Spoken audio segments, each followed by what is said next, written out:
So now I shall read you one of the snippets of my youth. The written word can flash off the page and jump into our hearts. And I remember my nervous excitement at the first competition for our 10th grade dramatic reading and debate team. We were asked to present prose or poetry. Now, my desire was to do something with written images that really spoke to me, and my eyes fell on one of my favorite albums by Simon and Garfunkel, the song The Sounds of Silence. This became my poem. I will never forget the looks on the judges' faces as I solemnly read the lyric. As soon as I finished, a debate ensued among the judges as to whether my choice was allowable. In other words, were lyrics really poetry? Sagely, it was agreed that the piece was indeed poetry.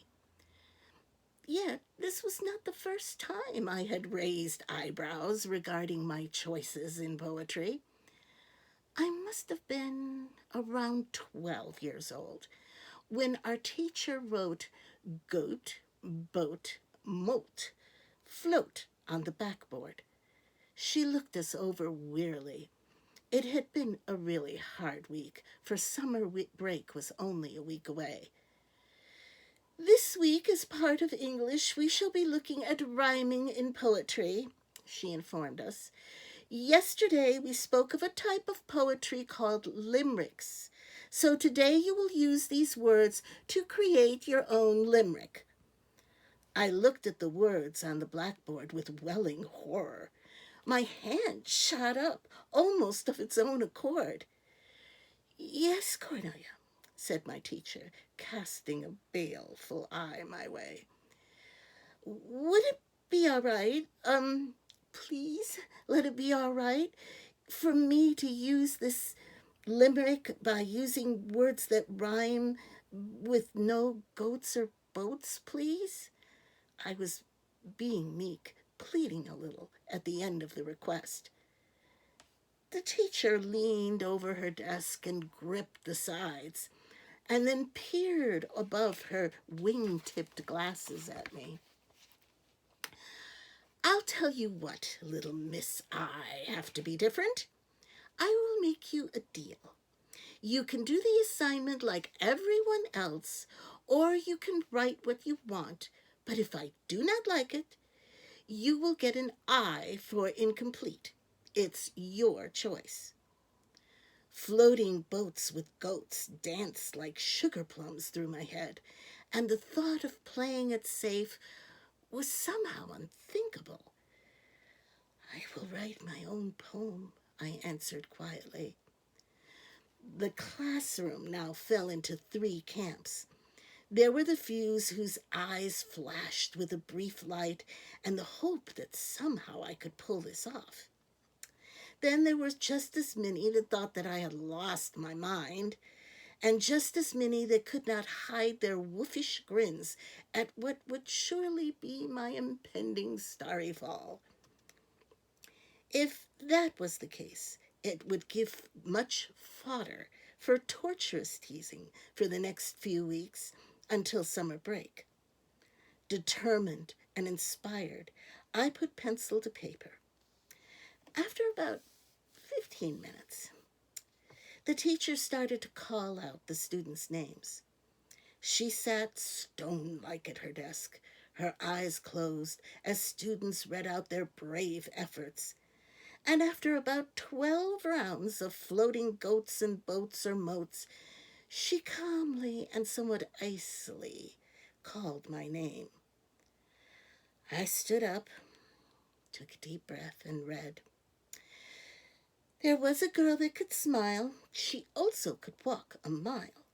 But 2 she couldn't. She just wouldn't do it. So she sat down to rest for a while. You could hear a pin drop in the room.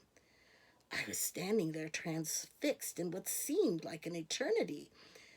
We watched the teacher's face twitch until a scary, huge grin broke across it.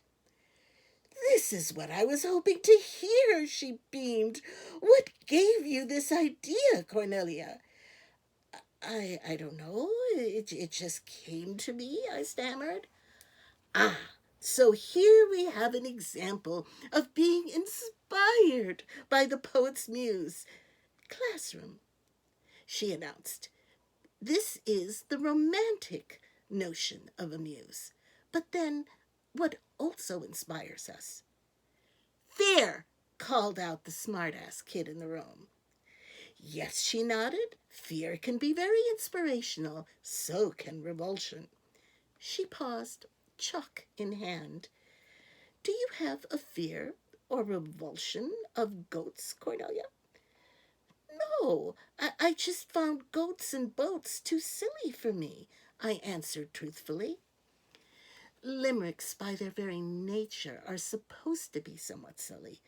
But be that as it may, what you were really confronting was a battle against mediocrity, the teacher announced, and with an elegant hand she drew the word on the blackboard.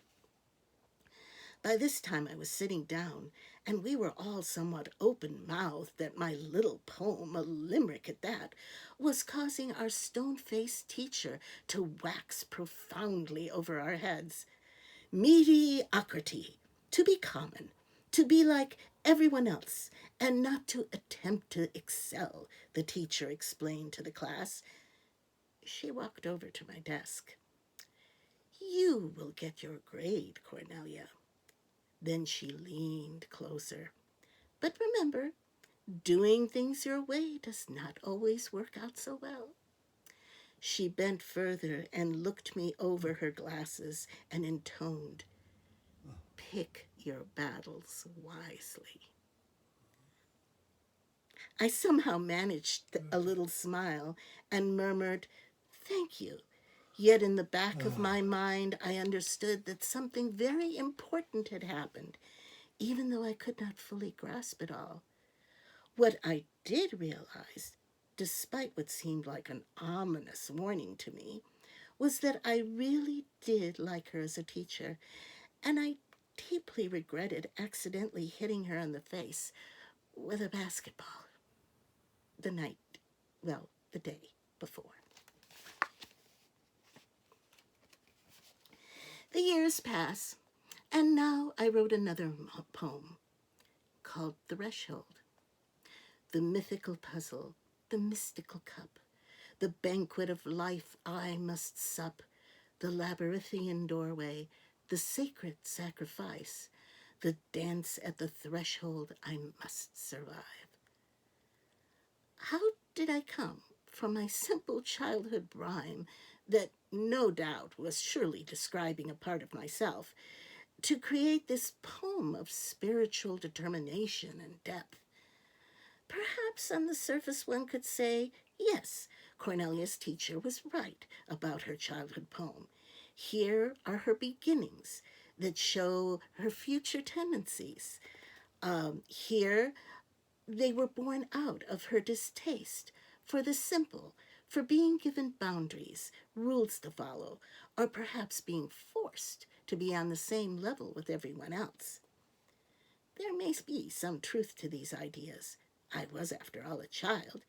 Yet, I think that there may be something more at play, something more than the fear of a bad grade or the dreaded mediocrity that sounded like some awful disease to my young ears, but something subtler and more deeply human, reflecting ultimately our natural connection to the universe of spirit that is poetry's conduit. The day before our poetry readings, our teacher had read children's poems and limericks by Lewis Carroll and Edward Lear to us. We, especially I, was transported by the rhyme. My mind's eye clearly saw the birds in the man's beard, while my fledgling consciousness was being, dare I say, goosed into grasping the concepts of the ironic, the poignant, and the possibility of the mastery of sheer silliness. When those poems made me laugh, It was like my mind or spirit embraced some inner secret of human nature, and it was beautiful. After that, the ingenuous or the trite could not compare. Something deep inside of me could not mock this art form with the inane or the ridiculously simplistic. I had to step up to the plate and give my best efforts to the spirit of poetry that was now awakened in me.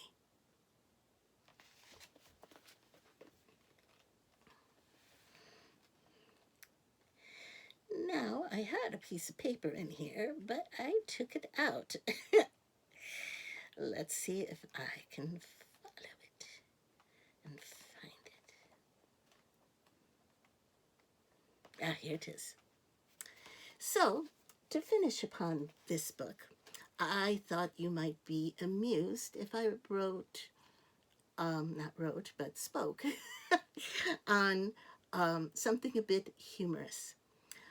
What is kind of maybe a little prophetic, maybe even, is this poem I wrote even longer ago. I think because it's part of a little children's musical that I wrote. It's like, oh, mercy, it must be 18, 20 years old, maybe, like around in there somewhere. But it definitely speaks to our time. And it is called Pomp and Circumstance. We begin with kings, so let us end with kings. A king may have his golden crown perched high upon his noble brow. He may have 100 horses, jewels and lands from many sources, a populace, both rich and fat, while on oak and gold his judges sat. Yet it matters not a twit in the eyes of government without pomp and circumstance. Even sitting on his throne, a king must stand alone. He does have his trusty charger and a suit of golden armor, all which makes such a nice romance, all surveyed with his royal glance. Yet it matters not a hoot. He can still get the proverbial boot without pomp and circumstance. Ah, the burdens of the high and mighty, such is the weight of a golden crown. You must not take your glories lightly, while still politely hold your ground. Please pretend it all goes smoothly. Never say that you can fool me, and never say what you meant, be it from the crass to the elegant, without pomp and circumstance. A king's conscience must be level, though his hand may shake the devil's. The job must be bravely done, speeches and wars are to be won. And the price we pay for all this fun, as the treasury becomes all undone, the public's pockets they'll be empty, yet still they will cheer you greatly, if you have the pomp and circumstance.